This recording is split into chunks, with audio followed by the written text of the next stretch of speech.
โอเคညီကိုမိတ်ဆွေများအားလုံးပဲမင်္ဂလာပါဗျာနော်ကျွန်တော်လက်ရှိလာပြမှာတော့ဘိန်းအ15လေးတွေလာပြပေးမှာဖြစ်ပါတယ်ပြီးရင်အ15လေးရှိတယ်ဘိန်းအစုံရှိမှာဗျာနော် M select တို့ MD တို့အားလုံးရှိတယ်ဗျာဒီမှာကျွန်တော်အကြမ်းမြင်နေကျွန်တော်လက်ပြပေးမယ်ညီကိုတွေမေးတဲ့ဘိန်းတွေအားလုံးရှိတယ်ဗျာနော်ပြီးလို့ရှိရင်ဒီမှာ MD model မြင်နေရလည်းရှိမှာဗျာနော်ပြီးရင်ဒီမှာကျွန်တော်တို့ M8 မေးတဲ့ညီကိုတွေနော် M8 ရှိတယ်နော်ကျွန်တော်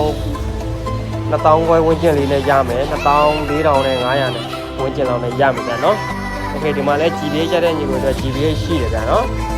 ပြီးရင် Clay 125เนาะမဲအောင်ကျတဲ့ညီကို Clay 125ရှိမယ်ဗျာနော်โอเคဘယ်သေးသေးကျွန်တော်တော်တော် Messenger မှာလာမေးလို့ရတာဗျာနော်ဒါအရေးကြလက်ငယ်လက်ထက်အားလုံးရတယ် M select ဆိုရင်ကျွန်တော်2စီးရနော်ဘိန်းနေအားလုံးတတ်မယ်နော် license စာရဲစာတမ်းအားလုံးအပြည့်စုံနဲ့ရမယ်R15 ပေါ်လေ1819ကြိုက်တဲ့ညီကိုတွေအတွက်အနောက်ကမှ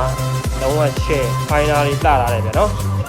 ရှယ်ဒီလှတယ်ကြည့်ရတဲ့ရင်ပဲဗျာနော်ရှင်းတော့တာရလည်းအပြည့်ပဲရမယ်ဗျာနော်ဝယ်ဘကမိုဒယ်ကတော့21တွေဗျာနော်22အဝယ်နော်ဈေးတွေသိကျင်တော့ TikTok Messenger မှာလာမေးလို့ရပါဗျာနော် V4 တွေလည်းရှိတယ်ပြီးရင် Ninja 400လည်းရှိမယ်ဗျာနော် Ninja 400ရှိမယ် CV 650 F ကြိုက်တဲ့ညကိုတွေတော့ CV 650 F လည်းရှိတယ်ဗျာနော် line တွေအားလုံးပြည့်စုံအရေးကြလက်ငယ်လက်ထက်အားလုံးရတယ်ဗျာနော် Okay ဒီမှာဆိုရင်ညီကို2ယောက်ရှိမယ်CBR 300ရှိမယ်ဗျာနော် CBR 150 R ရှိမယ် CBR 300 R ရှိမယ်ဗျโอเคကိုကြိုက်တဲ့ကောင်ပြောလာလို့ရတယ်နော်ဒါအကုန်လုံးအရောက်ငွေရှင်နဲ့ပို့ဆောင်ပြီးလို့ရတယ်ဗျာနော်ကိုနှစ်သက်ရဘိန်းကိုကျွန်တော်ကိုမေးမြန်းလာလို့ရပါတယ်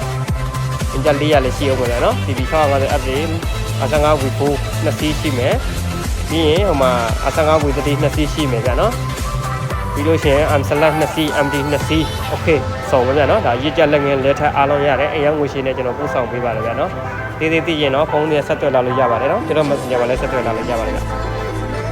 โอเคနောက်ဗီဒီယိုဖိုင်လေးမှာထပ်တွေ့ကြမှာဗျာနော်ဘိန်းတွေကတော့ line စဉ်ပြည်စုံတဲ့ engine ဘိုင်းလုံးဝအမခံပြီးရဗျာနော် engine အမခံပြီးတဲ့ကာဘာညာလုံးဝပုံစေးမရှိစေရအောင်ဗျာနော်ဘယ်တော့နောက်ဗီဒီယိုလေးမှာဆက်တွေ့ကြဗျာနော်